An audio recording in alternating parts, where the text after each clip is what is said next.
Okay, so yet another day that our printer is broken. This is what else is new? So I had to give up on what I wanted to give a shir on and do something that I could do almost entirely out of the Gemara. So what I want to do is the question of who can tie tzitzis, and specifically, can women and children tie tzitzis? So if you look at the Gemara says that on Mem Beis Amud Aleph, that Amar Rav Yehuda Amar Rav, this is 6 lines up before the wide lines. Minayin letzitzit be'oved kochavim shei psula. How do you know that if a non-Jew makes tzitzis that it's invalid? Shne'emar daber el bnei Yisrael ve'asu lahem tzitzit bnei Yisrael ya'asu v'lo ovdei kochavim ya'asu. The pasuk says, say to the Jews to make tzitzit, from which we derive that Jews should make the tzitzit and not non-Jews. And then the Gemara says, "Vaha my room." Sorry, so probably I should have gone back a little bit more.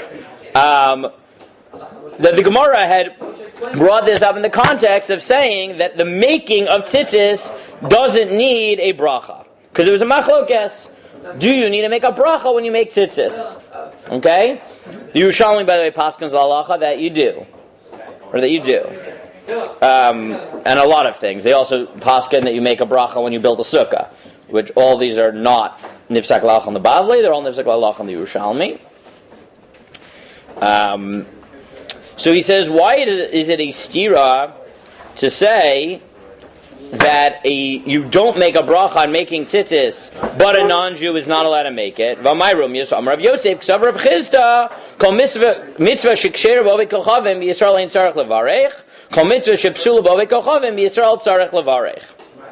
Any mitzvah that a non-Jew can do, so it doesn't need a bracha, and any mitzvah that a non-Jew cannot do needs a bracha.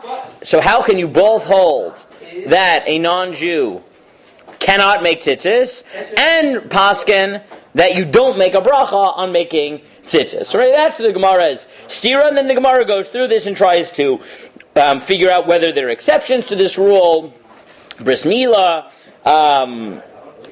and several other cases. Skip down to the last line. V'harei tefillin, right? Another exception to this rule seems to be tefillin, because tefillin, can a non-Jew make tefillin? No, right? Tefillin de psulo beved kochavim. The Tani Rav Chinina Birei de Rava Mipashranaya Sefer Torah tefillin and mezuzah shektavan stuki kuti oved kochavim evet isha vekatan mumar psulin shneimar. Right, tefillin or mezuzah, which is written by a tzduki, by a non-Jew, by a kuti, by a woman, by a child, by an apostate, are all invalid. Shneimar ukshartem uchtavtem, because it says, and you shall tie and you shall write. Kol sheyeshno b'kshira, yeshno b'ktiva. Anyone who's obligated to wrap is able to write. Kol she'eno b'kshira, eno b'ktiva. And yet, uvi Yisrael ein tzarech levarech. And yet, this is a case in which only Jews are allowed to make tefillin, and yet the halacha is that you don't make a bracha on the making of tefillin, you only make a bracha on the wearing of tefillin. Right, the wearing of tefillin. So, in my shir, we dealt more with the bracha side of this, but I want to just focus on the question of who can tie the tzitzis. So, the Gemara says in no uncertain terms that a non-Jew is not allowed to make tzitzis. Right? What's the argument that the Gemara puts forth for that statement? What is it? It's Xeris HaKosher. Daber el b'nei Yisrael v'asu lahem tzitzit b'nei Yisrael yasu v'lo ovdei kochavim. Jews shall make tzitzit and not non-Jews. Okay? The Gemara also says that non-Jews can't make tefillin. Why can't they make tefillin? Meaning? It has to be someone who Kosher yeshno b'kshira yeshno b'ktiva. So if you just read the Gemara, what would you tell me? Why is a mumar valid in that situation? Because he has removed himself from the parsha of Jewishness. Well, I mean, he's still obligated. Yes, but he has removed himself from relationship to mitzvahs. Right? We're assuming for the moment that a mumar remains Jewish, which may or may not be true. Right? We paskin halacha, it's true, but the Gaonim did not believe this. Many of the Gaonim thought that if you apostatize, you either you lose Jewishness, or at least your children will be born as non-Jews. But the Gaonim did believe. You know how you grow up saying, "Oh, you can never lose being Jewish, no matter how bad you get." That's very nice. That's Rashi. That's how most Rishonim paskin. But the Gaonim did not believe that. The Gaonim thought that apostates did in fact lose Jewishness, and despite the fact that Rashi paskin against it, you find throughout the medieval period a lot of fights about this, because the minhag in many Jewish communities was to force apostates who enter into Judaism to go back to the mikvah and do a partial conversion again, coming back into Judaism. So this was not at all given. Right? This was not at all a given that you could not be alienated from your Jewishness, because the Gemara seems to say that you can, because the Gemara says this about the 10 Shvatim. Yeah. What were the conditions of that? Like, did you have to be considered So it's not clear, right? Meaning apostasy usually, meaning converting to another religion, was usually the standard that they were using. Converting to Christianity was usually, we're talking mostly Ashkenaz. Again, the majority position emerged in light of Rashi, but the Gaonic position was not like that, and there were many Rishonim who didn't believe that, and okay, this is an important thing to know for life. But the Gemara says that, why is it that, right, what's the halacha if you marry a non-Jew? Is that Kedushin Chal? No. So the Gemara has a question, why is that true? If you marry a non-Jew, why don't you have to be choshesh that non-Jew is in fact a Jew, descended from the 10 Shvatim, and therefore you're Mekudesh Misafek. So the Gemara says that Lo zazu misham at shenasu akum gemurim. That they didn't leave until they made them into non-Jews. Now what does that mean?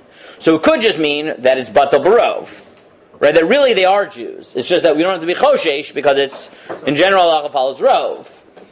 But the way the Gaonim understood it was that no, they actually took these Jews and they transformed them. Because they apostatized, they deemed them to be actual non-Jews. And therefore, even if you could prove that someone descended from the Sardei Shvatim, it wouldn't matter because they're not Jewish anymore. And this became the basis of the Gaonic position that you can lose Jewishness. Gavi's like, really? Yes, really. Really, this was in fact what the Gaonim held. Many, not all of them, many of the Gaonim. Judaism, you can never go into that. What? Like you're stuck. Correct, and that's what Rashi says. That's it. No. That emerges the majority position that you can't lose Jewishness. Okay. But it wasn't the only position, and there were very prominent voices who didn't think that. If you're not Jewish, like, you're actually not obligated anymore. Yes. Your children are Jewish, you're not obligated to mitzvah. You might go to hell for having apostatized. Of course, right. But everything you do from now on, meh. That would only be like one Avera versus like, okay, I don't know, whatever. I'm not endorsing apostasy. Yeah, great. Okay. Anyways, yes. The logic for the Shartem doesn't really seem like that strong. Oh, good. So let's try to understand it. So, if I just looked at Pshat, there seem to be two different reasons for someone not to be able to create a Chefetz Shel Mitzvah. Right? One is, If it says so. It's just Xeris HaKasuv. Right? Meaning, the simple Pshat is that the Gemara on the Amud Aleph tells you that there are certain mitzvot, Tzitzit included, that who can make the Chefetz Shel Mitzvah? Whatever the Torah says. Right? I mean, just Xeris HaKasuv. Daber b'nei Yisrael, Jews yes, non-Jews no. Right? That's it. Okay. The Gemara on Amud Bet says that there are certain circumstances, like Tefillin, where that's not the argument. What's the argument? The argument is basically if you're chayiv and doing it, then you're the one who's allowed to make it. Meaning, right, that you can only create a Chefetz Shel Mitzvah if you are chayiv in the mitzvah. That for some reason, this is not Xeris HaKasuv, it's a logical argument. Right? Meaning, it's based on a drasha also, but a different type of a drasha. Right? Meaning, the drasha on Amud Aleph is sort of arbitrary. Right? If it says Jew, then it's Jew. But the conceptual, what's the concept behind the drasha on Amud Bet? Right? Is that, in a certain sense, there are certain mitzvah that in order to be able to create the Chefetz Shel Mitzvah, you need to be shaykh to the mitzvah. Now we have other drashot like this. So for example, right, we have this by shlichut. You can only appoint someone to be a shliach if you're obligated? No, not if you're obligated. If they're obligated. Oh, fine. If the shliach is in the parsha, and that's why an eved, for example, can't be a shliach for kiddushin, because there ain't no b'torah getting the kiddushin. Right? They're not capable of effectuating kiddushin because they themselves are not. Crazy. You could have two shliachs come and marry each other for the two of them. Yes. It's so funny. You can do all types of wild things. You could have a case where Harry asked me Kudesh at low. yeah, you have what's called Kedusha Evet Kanani, you have Kedusha Arev, right? You can do cases where marry me if I give money to him or to her, right? Or the woman will say, I'll be married to you if you give money to them, or even a case of Adam Chashuv, where a woman says to a man, if I give you a present, because it's such a schus that you accept the present, I'll be mikudeshet to you with the hana'ah that I get from the fact that you accepted my present. Yeah, there's actually a Gemara about that, yeah. Yes, there is. I didn't make that up. It's a Gemara. It's called Kedusha Adam Chashuv. Like, if I gave you a present to Valentine and you accepted it, that's sort of like, it'd be a big deal that, someone so wealthy would accept a present from you. Like, that's... Right, because it's really hard to get him to accept presents. Right, okay. Anyways. What? Yeah, anyways, not important. Really not important. Good, so what's your problem with the second type of drasha, Yoshua? You have a problem with the second type of drasha. Good. It's not logic. If that was logic, then it should apply to everything, but it doesn't. Good. So what Yoshua says is, wait a second. The first type of drasha, let's spell it out. The first type of drasha, I have no kasha on. Because the first type of drasha is arbitrary. When the Torah says Jew, it means Jew. If it doesn't say Jew, then it doesn't mean Jew. Right? And therefore, amakeh, right? Lidugma. All around the roof. Yeah. If I want to hire a worker to build it, it doesn't matter if I hire, a local Jew or I hire a local Palestinian, right? But it doesn't make a difference, right? Someone has to build it, meaning, and by the end it's built and people won't fall off my roof. Right? Fine. Right? Okay. Certain types of mitzvah, the Torah will say yes, certain others will say no. There's no logic. They don't have to look for a logical argument. But the second type of drasha tells you, so at first glance you would say that this is basic a logical argument.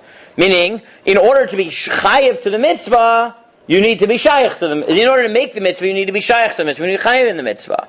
Though the Gemara does derive it from a pasuk, which means that even this one seems to be limited, but it seems to be a different category. But Yeshua's right. Then you have to ask the question, well, is it true always?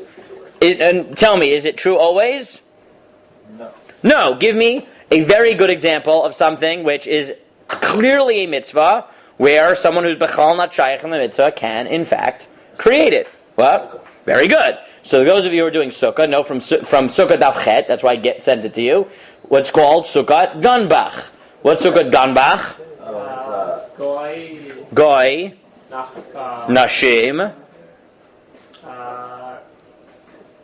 You also have another acronym after that. Yes, you do. But I WhatsApped this one to you in case you forgot. The last one is like Chaya, I think. No, Behema is Behema, and then I can't remember. I can't remember the last one. No, it's not a chet, it's a chaf. Right. Okay, you can look at your phones. Kuti. Thank you, Cutie, very good. So Sukkah's Ganbach, I've told you the story about the Sukkah's Ganbach. No? I'm pretty sure. We did it back in November. I think I told you. So, Rav Schechter likes telling this story. I've heard it from him several times. I think I've even said it here several times.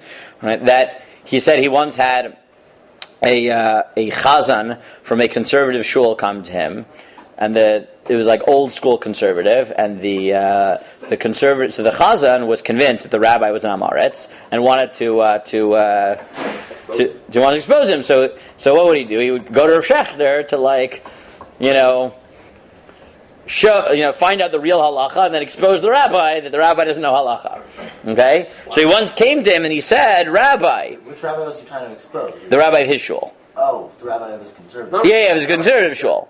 Right? Right? Certain rabbis were actually trained by Orthodox. Many of them were. But anyway, so the guy came to Rav Schechter and he said, Rav Schechter, I want, the rabbi told the non-Jewish janitor to build our sukkah on the bima in the shul. Tell him that you're not allowed to have a guy build a sukkah.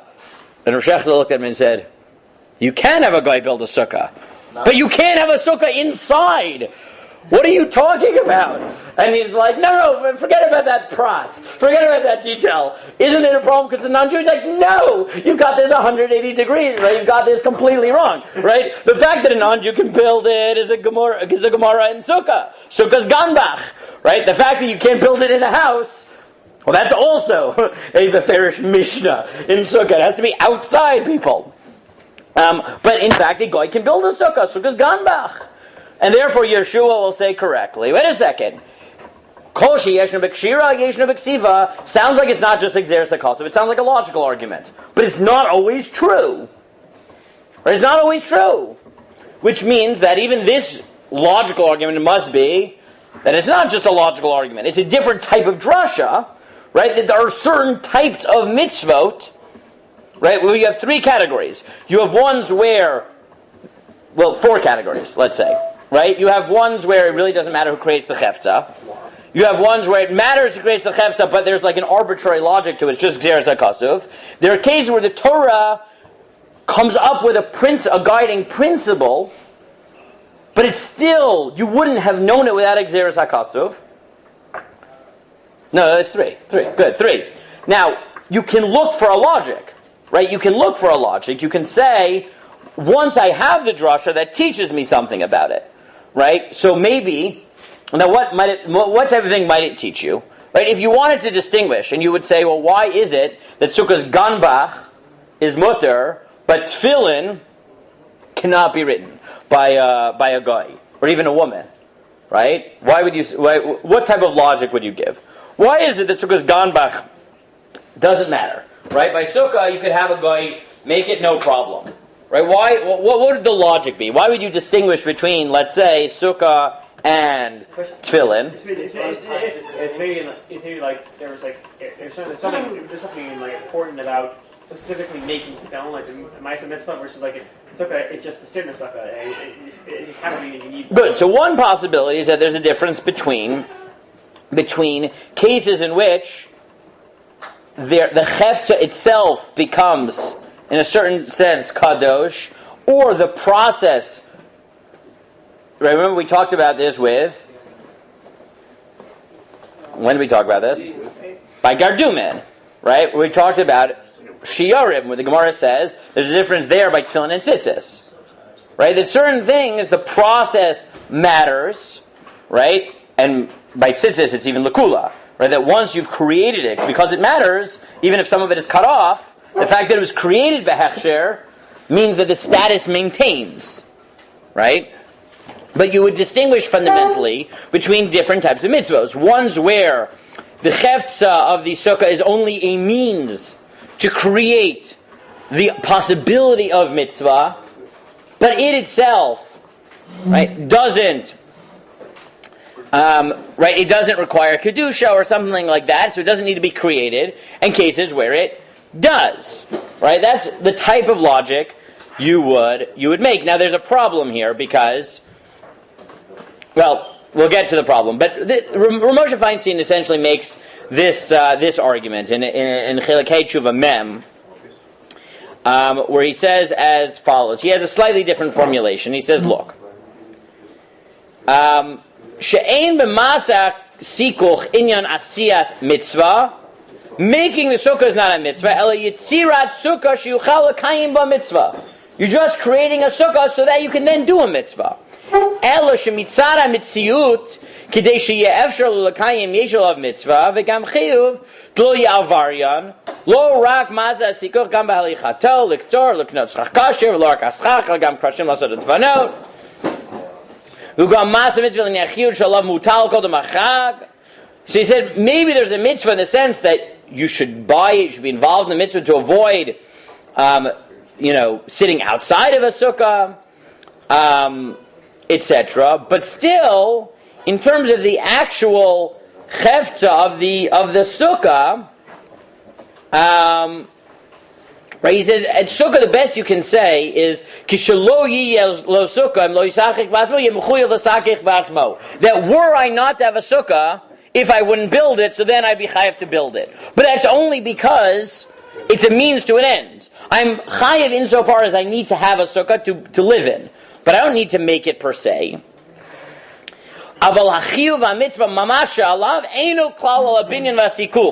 The mitzvah is fundamentally on him to live in a sukkah, but not to make a sukkah.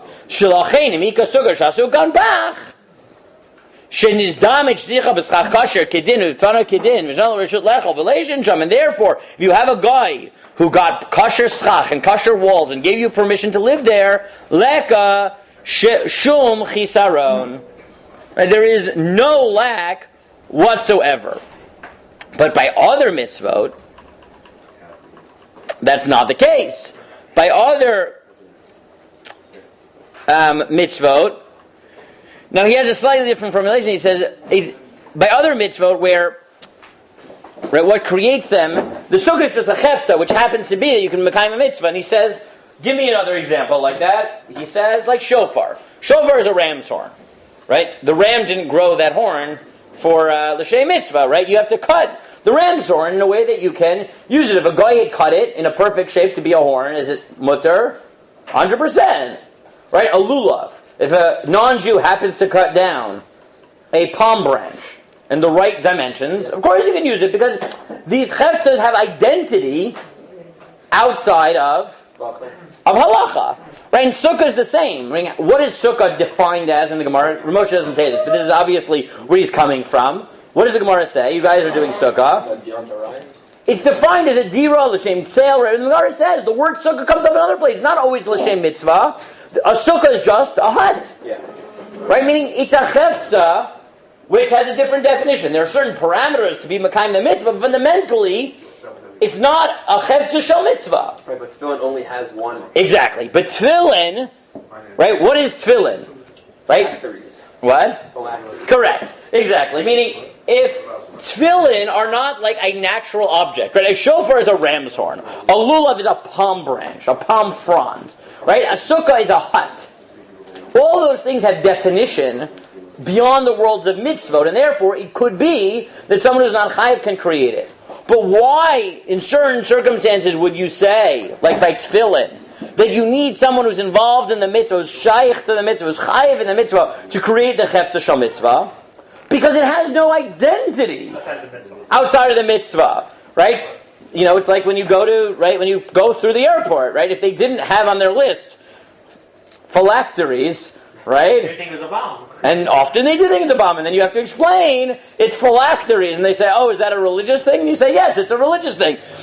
It's not like, right, as opposed to lulav, right? Lehavdil, right? When you go through security on Sukkot, TSA says, on the holiday of Sukkot, Jews are allowed to carry palm fronds, right? Because a palm frond is a thing. They just have to explain that 7 days a year. It's suspicious why you see a lot of people having palm fronds in bags. Right, but Sukkot time they can explain that now Jews carry palm fronds.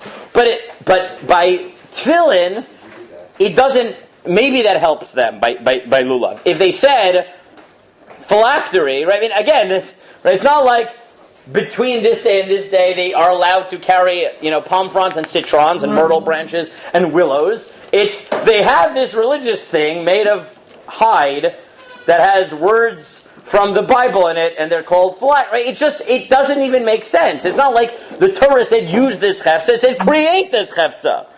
Right? It has no identity. Yeah. Why does the Gemara have to use that exclusive of like is that he who is chayiv and Shira is chayiv to make it or whatever? Why does it have to use that? Oh, good. So now, what I want to ask you is the following. What do you mean, why does it have to use it? As in like that doesn't seem like a reason, right? Well, no, I think that's what the drasha is telling you. Right? I mean, you could have thought that it doesn't matter. You could have thought that just because the chefza shel mitzvah, it's not necessarily the case that a chefza shel mitzvah can only be created. I was saying, like, you could use that. Look, lahavdil. Look. Say, okay, good.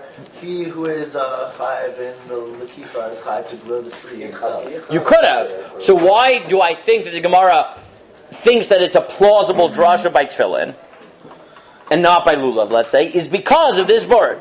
right? That one is the chefza itself only exists because of mitzvot, as opposed to lulav or sukkah, which is a hut, a palm frond, not in that order, right? And therefore it has an identity, not with, right, independent. But now what I want to ask is the following. What would you say about the drasha of tzitzis? Which of those is it? Which of those as well? Now, the Gemara makes a striking argument, which is that who can make tefillin? Only adult Jewish males. Because it needs to be someone who's mamish chayiv in the mitzvah. Right? It needs to be that, it's not just enough that it should be a Jew, it has to be that the chefzer of Shal Mitzvah be created by someone who the chiyuv is, right, devolves upon them. But what would you say about the drasha by tzitzis? Because as Yoshua keeps pushing back, it's true, even by tefillin it's a chiddush. Right? You could have said not that way, but the Gemara assumes that people wear it. no, we're not talking about the beggar, we're talking about the tzitzis. I know, but still. So what would you say? The Gemara says what? It's an embellishment of the beggar. Well, so what possibilities do we have? We know that non-Jews can't make it, right? That's what we know it's a machlokes, but fine.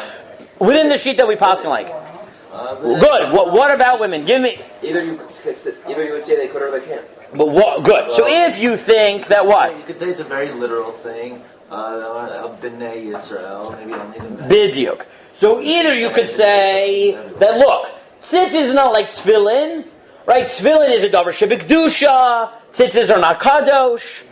Right, they're not kadosh, so therefore, by tefillin you have this very high standard that only someone who's chayiv in the mitzvah. By tzitzis, we have a gzeirus hakasav that only Jews can make it. But there's none of this principle that you need the chiyuv to be chal on you in order for you to be able to create the object of the mitzvah. There's no such thing. That's why it's daber al b'nei Yisrael below akum. Or you could say, B'nai Yisrael below that. well, you have two possibilities. Oh, good. These are the nafkamina. So now, you have two options. You have multiple options. You could either say, it's just Jews versus non-Jews. This is just a different gezeres hakasav, and none of the concept by tefillin counts. Or you could say, no, this is another drasha, which is the functional equivalent of kol sheyeshno b'kshira, yeshno b'ksiva. Right? That this is the same thing. That it says non-Jew, but what it really means is tzitzis is also a chashuv enough chefza shel mitzvah, that it needs someone who's chayiv in the mitzvah in order to create the object. Or you have a third possibility, which is what Rafi said, which is that what? Meaning maybe it's not as strong as kol yeshno b'kshir v'yeshno b'ksiva, but it's also not just non-Jews. Maybe there are multiple drasha that come from that word, like ben v'lo bat, right? So men, not women, right? Or maybe ben v'lo katan, I don't know, right? Aren't Katanim and Nashim the same when it comes to? Not necessarily. Why? Why are katanim different? Because they might.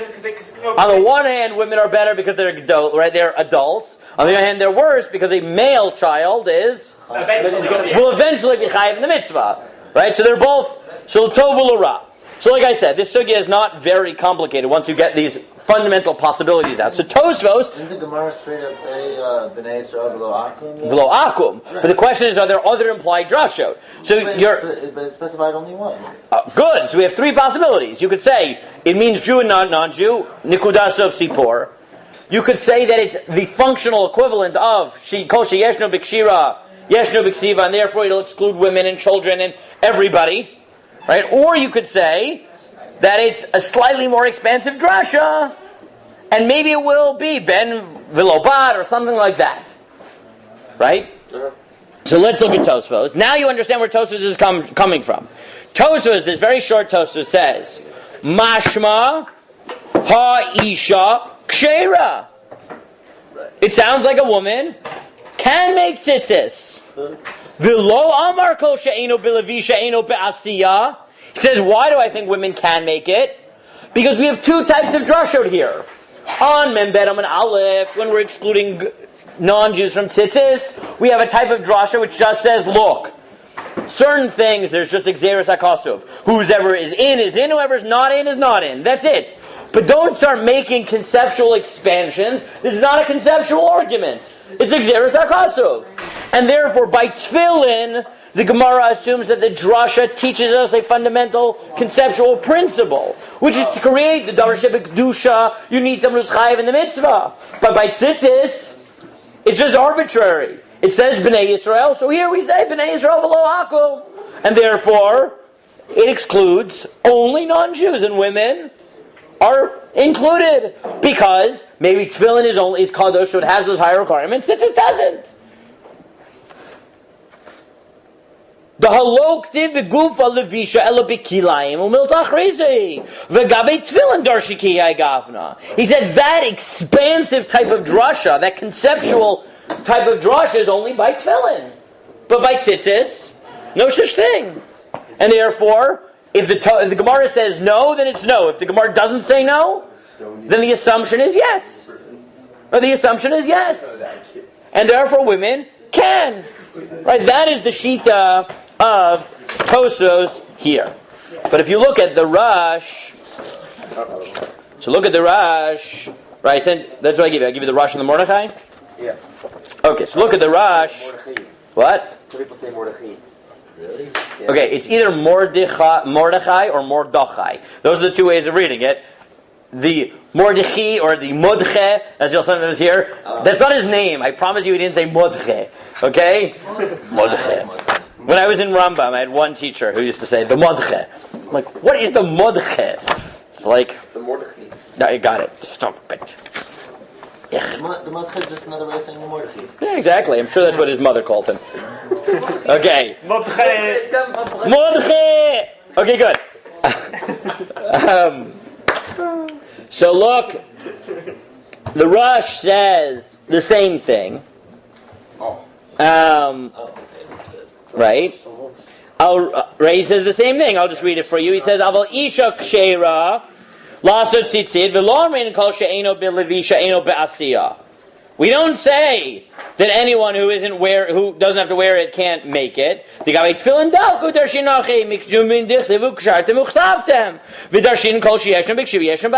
that conceptual drush is only there. But now look at the Mordechai. Okay? What oath did I give you? Tuf kuf mem tes, I think? Is that what I gave you? Wow. Was that what I gave you? Yeah. Tuf kuf mem tes. So if you look at 949, look at the Mordechai and Tuf Kuf Mem Tes. 949. Yeah. It's all the way to the back. Are these like standard commentaries that every Gemara? Yeah. Cool. So Tuf. Refresh. Yeah, I probably should have been more specific. Meaning, is it Tuf Kuf Mem? Oh no, it's good. It is a very long piece, but it's right at the beginning of it. So Tuf Kuf Mem Tes. I have no idea. Yeah, I have no idea where it is. These Gemara's are very confusing. Okay. This is not. Let's look at the halacha. I think I said a little more. No. Yeah, you have so many things in this. Look at that. Oh, I think I found it. I think I found the word five. There. What did they do here? That's why these books are so thick. Yeah, Where is it in this thing? Oh, here we go. Mordechai. Oh, here we go. Where's Mordechai? Taf.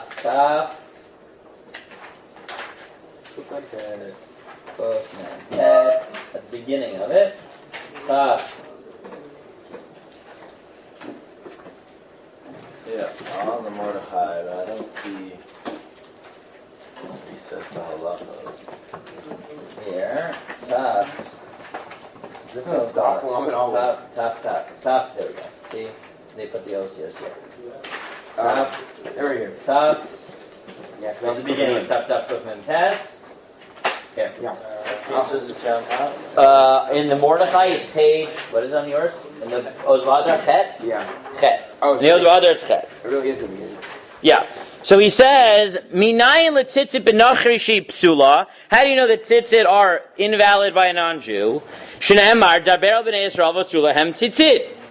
Yesh mefarshim did nashim psulo laso tzitzit mi dedaha ve'atvilin. Didarshin kosher yeshno bikshira yeshno biksiva. Some say, this is Rabbeinu Tam, that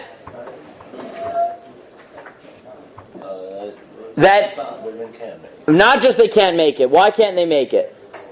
Because what Daber B'nai Yisrael is an equivalent conceptual statement of Kosher Yeshno B'Kshir Yeshno B'Ksiva. That tzitz is also, the object needs to be created, the Chefetz Shel Mitzvah needs to be created, and therefore, what do you need to be able to create the Chefetz Shel Mitzvah?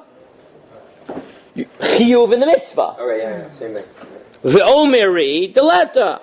The Re says, no, what are you talking about? Dimi dima atinon dafka nachri.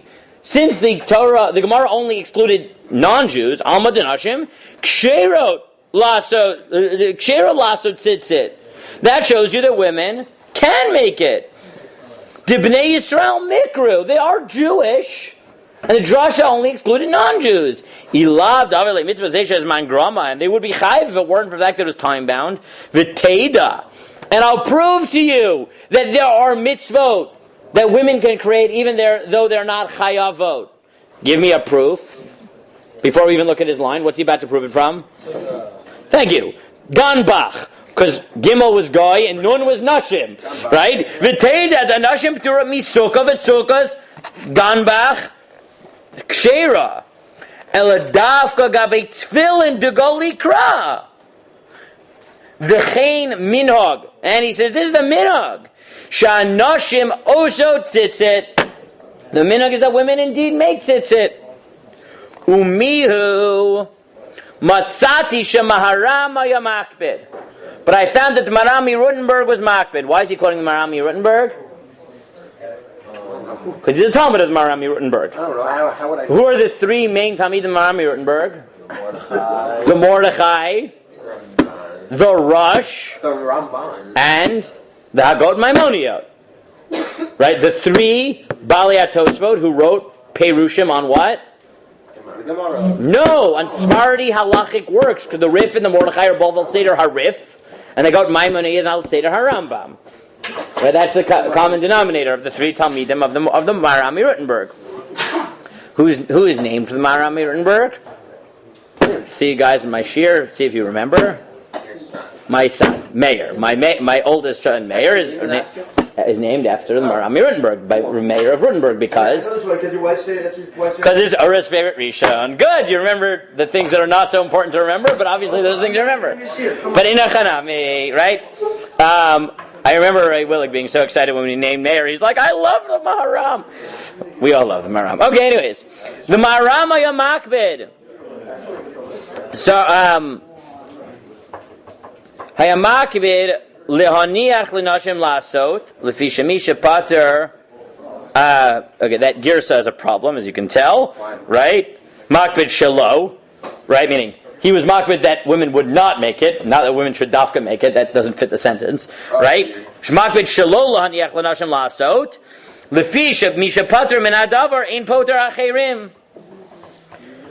Because he thought that someone who is pater shouldn't pater others. V'nira li dahainu lichatchila. But he says, I think that he only meant that lichatchila.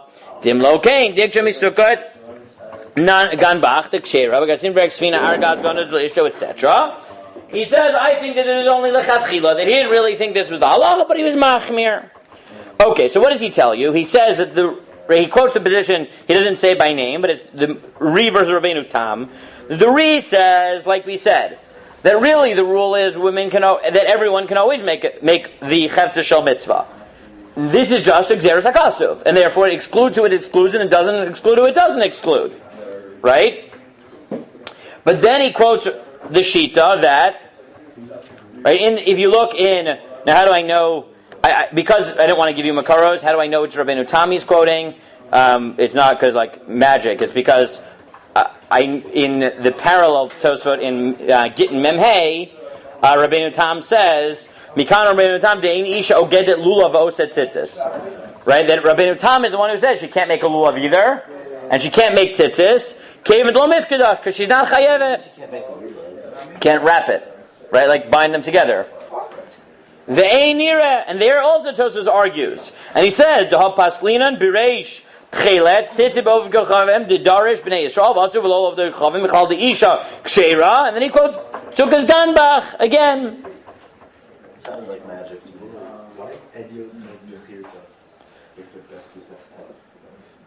I'll tell you afterwards. Okay. I wasn't actually asking you this. I will answer it for you, but not this second. Okay.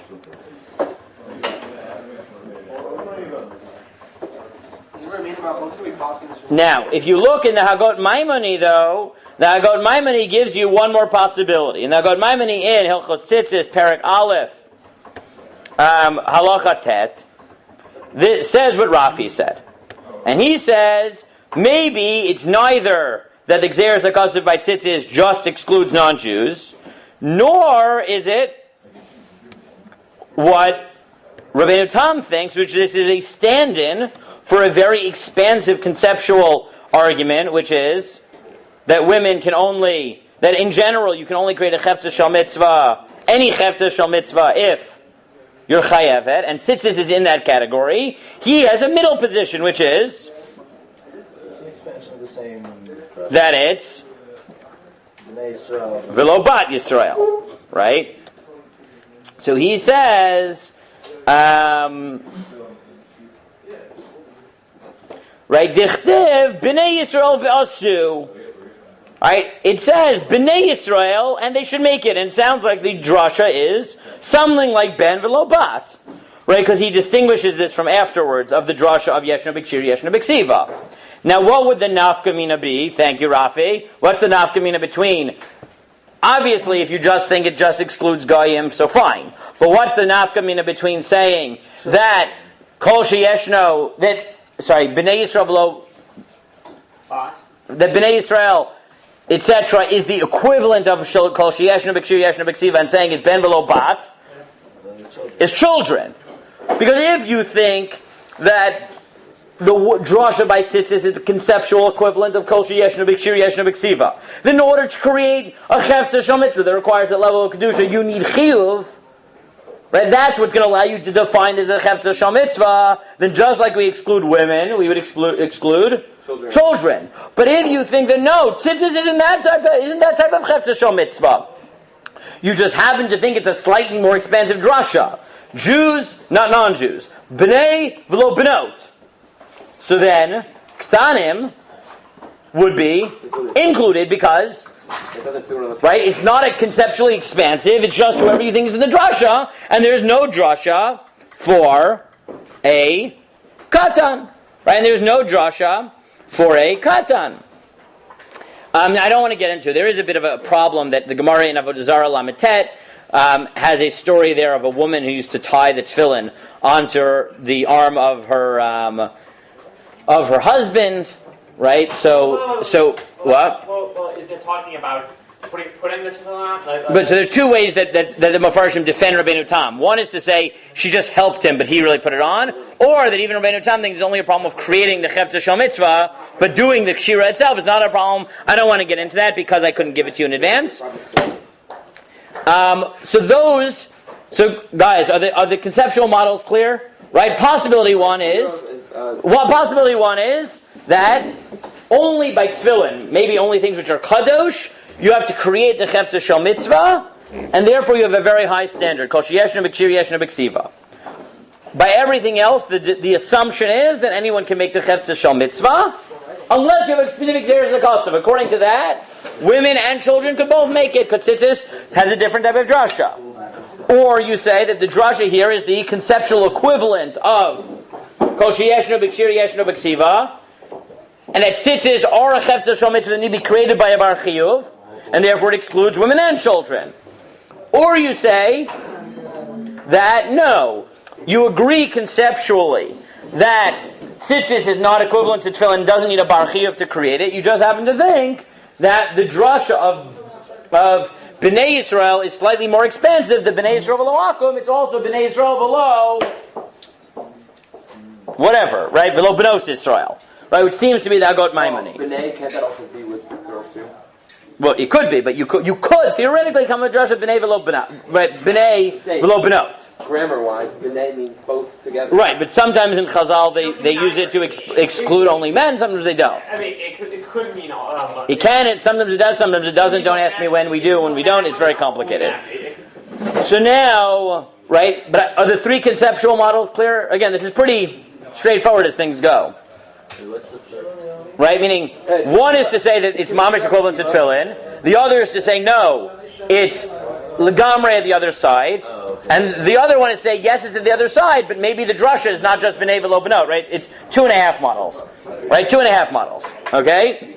Well, it's reading it from the or it's darshini. Meaning, one is to say that B'nai Yisrael, B'nai Yisrael introduces a conceptually expansive principle like Kol Yeshno B'Ksira, Yeshno B'Ksiva, that you need to create this Chefta Shel Mitzvah, you need a Bar Chiyuv.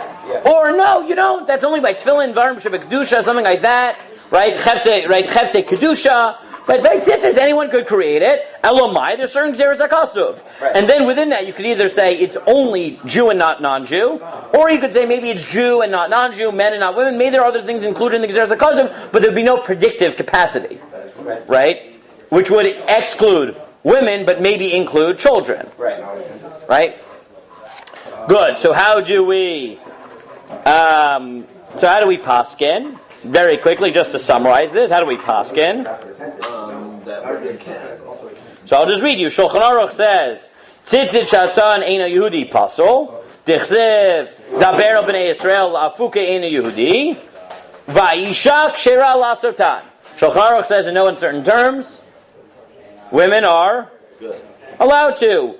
And the Ramah writes, when the Ramah writes, what? Tzitzit. Yeah, not the Ramah writes, V'yesh machmirin lahatzrich anashim sheya'asu otan v'tov lasot ken lechatchila. It's better to be machmir. Who's he passing like? Marami Rutenberg. That really we don't say it's asur, but either we're choshesh Rabbeinu Tam, maybe that's what he wants, or maybe he thinks something else, that maybe it's kosher if someone who's not a bar chiyuv does it, but there's still some sort of mitzvah added element of someone who is a bar chiyuv invests it with mitzvahness. I don't know, something like that, but only on the level of lechatchila. And that's how the Ramah paskins. Now he notes that sometimes when we exclude non-Jews, the Mishnah Berurah just notes, and this is important to clarify, sometimes when we exclude non-Jews because we assume they don't have kavana. So if a Jew is omed al gabav, that's okay. Or if a Jew is standing there, here that's not the case. We have Xeris HaKasuv. So they can't watch it over a woman. No, but here it's just Xeris HaKasuv. So it doesn't. Now the Mishnah Berurah says v'chein ro'i v'nachon shelo lasot lechatchila tolat tzitzit beveget shel gadol al yidei pachot ben yud gimel shanim. The Mishnah Berurah says that the chumrah is not to have women do it and not to have Ktanim do it. Well, that's obviously the chumrah. No, not well. It depends. That assumes that you don't fall into any issues. I mean, that assumes that the chumrah of the Marami Rutenberg is to worry about some sort of kosher yeshno b'ksiva yeshno b'ksiva. But if you held like the Hagot Maimoni, right, that were choshesh, that there's a separate drasha of B'nai Yisrael, not B'not Yisrael, so then... Okay, so then if you don't do that, then you would say women are fine. So that not only... No, so then you might say that maybe you should be choshesh not to have women do it, but Ktanim could make it. I was saying if that was your only drasha. Correct. So the Ber Halacha himself, the Mishnah Berurah himself assumes, because the Ramah seems to be quoting Marami Rutenberg, as presented in the Mordechai, right, that we're choshesh for some version of Rabbeinu Tam, or that we think that there's an added value for someone who's chayav to invest it with kedusha. So therefore, he thinks that a adult male should make it. But you could have read the Marami Rutenberg the way it is in the Hagot Maimoni, which is that it's about ben v'lo bat. Right? And if that's the case, then there would be a chumrah not to have women do it, but for katanim it'd be fine. correct. Not to have women do it, but for katanim it would be fine. But the reason the Ber Halacha is machmir is because some of the achronim say that we're really being choshish for Rabbeinu Tam. Right? They were choshish for Rabbeinu Tam rather than the Marami. Right? That the Marami Runberg we're really being machmir for Rabbeinu Tam, who has the full out drasha. Because if we were poskening like the Hagot Maimoni citation of Marami Runberg, right? That type of drasha. So then it would only be b'nei, not right benot, and might only be men and not women. Sorry, only men and not women, but not women and not tanim.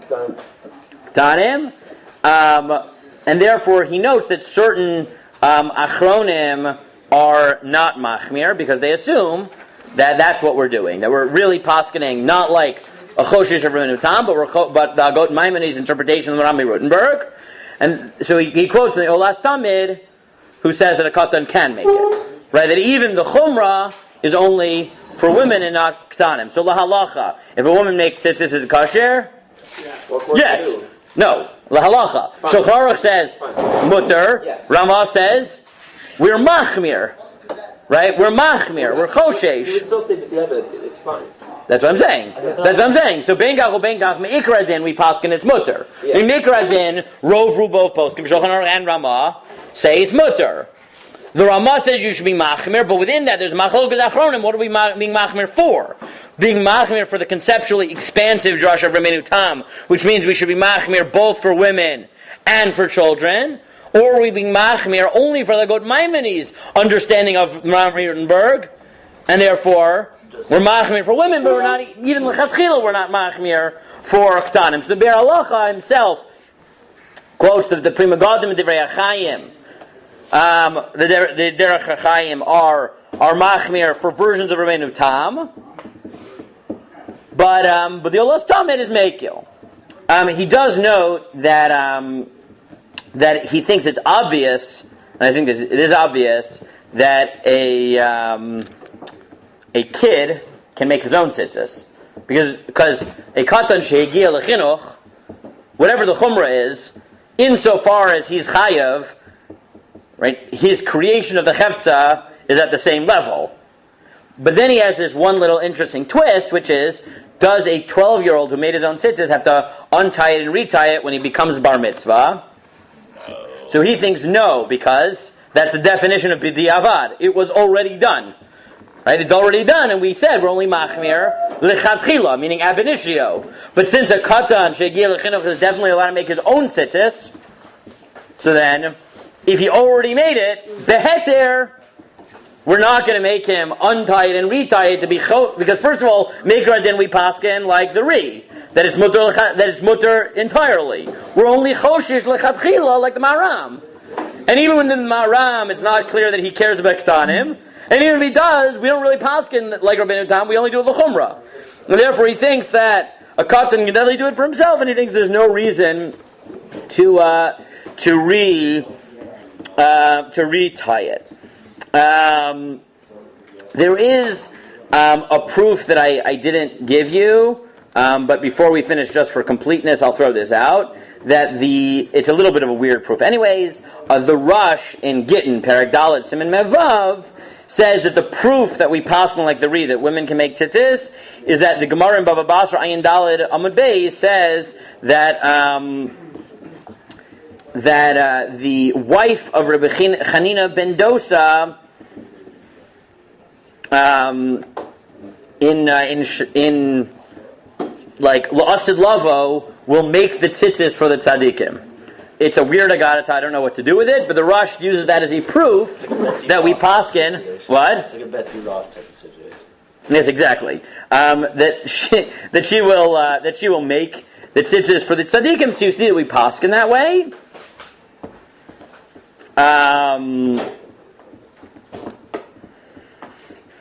Let's see. What else do we want to do?